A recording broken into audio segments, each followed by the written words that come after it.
Hello friends, കുറേ ദിവസങ്ങൾക്ക് ശേഷം ഞാൻ എൻ്റെ വീട്ടിലെത്തിയിട്ടുണ്ട് കേട്ടോ. വർക്കിംഗ് സ്ഥലത്തുനിന്ന് അമ്മ എൻ്റെ ഒപ്പം എത്തിയിട്ടുണ്ട്. ഉച്ച സമയമായ കാരണം കൊണ്ട് ഞങ്ങൾ ഫുഡ് കഴിക്കാൻ വേണ്ടിയിട്ട് ഇല വെട്ടാൻ വേണ്ടിയിട്ട് പോയി. ഫുഡൊക്കെ ഞങ്ങൾ വീട്ടിൽ നിന്ന് തന്നെ കൊണ്ടുവന്നിട്ടുണ്ടായിരുന്നു. ഇവിടെ വന്നിട്ടുണ്ടെങ്കിൽ വെക്കാനൊക്കെ കുറേ ടൈം എടുക്കുമെന്ന് കരുതിയിട്ട്. അപ്പോൾ അവിടെ കുറച്ച് മെയ് മാസപ്പൂവൊക്കെ ഉണ്ടായിരുന്നു. ആമി അതൊക്കെ എടുത്ത് കളിക്കാൻ തുടങ്ങി.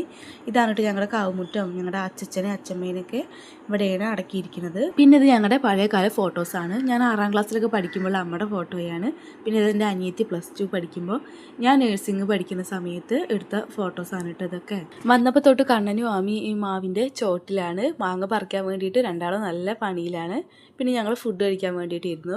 ചോറിൻ്റെ ഒപ്പം കിഴങ്ങ് കറിയും തൈരും കൂടെ മിക്സാക്കി കഴിക്കാൻ നല്ല ടേസ്റ്റ് ഉണ്ടായിരുന്നു കേട്ടോ. അങ്ങനെ ഫുഡൊക്കെ കഴിച്ചിട്ട് കുറച്ച് നേരം ഞങ്ങൾ കിടന്നു. പിന്നെ ഒരു 3 മണിയായ സമയത്ത് ഞങ്ങൾ മുറ്റടിച്ച് വരാനും കുറച്ച് പണികളൊക്കെ ഉണ്ടായിരുന്നു. അമ്മ മുറ്റടിച്ച് വരുന്ന സമയത്ത് ഞാൻ പേരൊക്കെ ഉണ്ടായിരുന്നു, അപ്പോൾ അത് പറിച്ചിട്ട് കഴിക്കാൻ വേണ്ടി തുടങ്ങി. അപ്പോഴേക്കും ആമി എണീറ്റ് വന്നു. കണ്ണൻ ആ സമയത്ത് നല്ല ഉറക്കമായിരുന്നു കേട്ടോ. കുറച്ച് കഴിഞ്ഞപ്പോൾ അച്ഛനും വന്നിട്ടുണ്ടായിരുന്നു. അച്ഛൻ മലപ്പുറത്ത് ഒരു സ്ഥലത്ത് നിന്ന് പണിയെടുക്കുകയാണ്. പിന്നെ കണ്ണൻ എണീറ്റു. അപ്പോൾ അച്ഛൻ കണ്ണനോടൊക്കെ കുറച്ച് വർത്താനം പറഞ്ഞ ശേഷം പിന്നെ ഞങ്ങളുടെ തൊടിയിൽ നിന്ന് കുറച്ച് സാധനങ്ങളൊക്കെ ആക്കി തരാൻ പറഞ്ഞപ്പോൾ അതൊക്കെ നോക്കി നിൽക്കുകയാണ്. ആദ്യം തന്നെ എൻ്റെ കണ്ണു പോയത് ഈ മാങ്ങയ്ക്കാണ് കേട്ടോ. പക്ഷെ ഞാനത് പറിച്ചില്ല. കുറച്ചുകൂടി വലുതാവട്ടെ, ഇനി സമയമുണ്ടല്ലോ, വരവിന് പറിക്കാമെന്ന് കരുതി. പിന്നെ പപ്പായ പറിക്കാൻ വേണ്ടിയിട്ട് അച്ഛൻ തളപ്പൊക്കെ റെഡിയാക്കാൻ കേട്ടോ. ഞങ്ങൾക്ക് നല്ലൊരു തോട്ടി ഉണ്ടായിരുന്നു ഞങ്ങൾ വീട്ടിലില്ലാത്ത സമയത്ത്.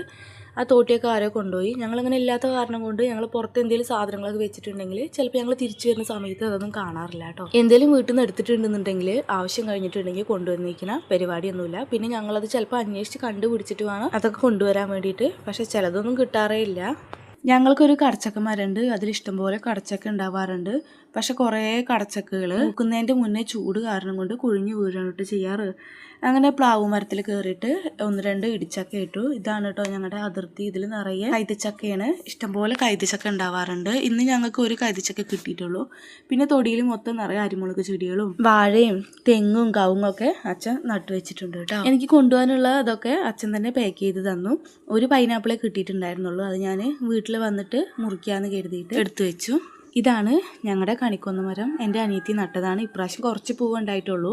അല്ലെങ്കിൽ ഇല കാണാത്ത രീതിയിൽ നിറയെ പൂക്കൾ ഉണ്ടാവാറുണ്ട്. ഞങ്ങളൊക്കെ ഒരു ആവശ്യത്തിന് വന്നതായിരുന്നു. അപ്പോൾ ഞങ്ങൾക്ക് പോകാനുള്ള സമയമായി. 5 മണിക്ക് ബസ് ഉണ്ടായിരുന്നു. എനിക്കാണെങ്കിൽ പോരാനേ തോന്നുന്നുണ്ടായിരുന്നില്ല. ഞങ്ങളെല്ലാവരും പാടിങ്ങനെ ഒരുമിച്ച് കൂടുന്നത് അപൂർവമായിട്ടാണ് കേട്ടോ.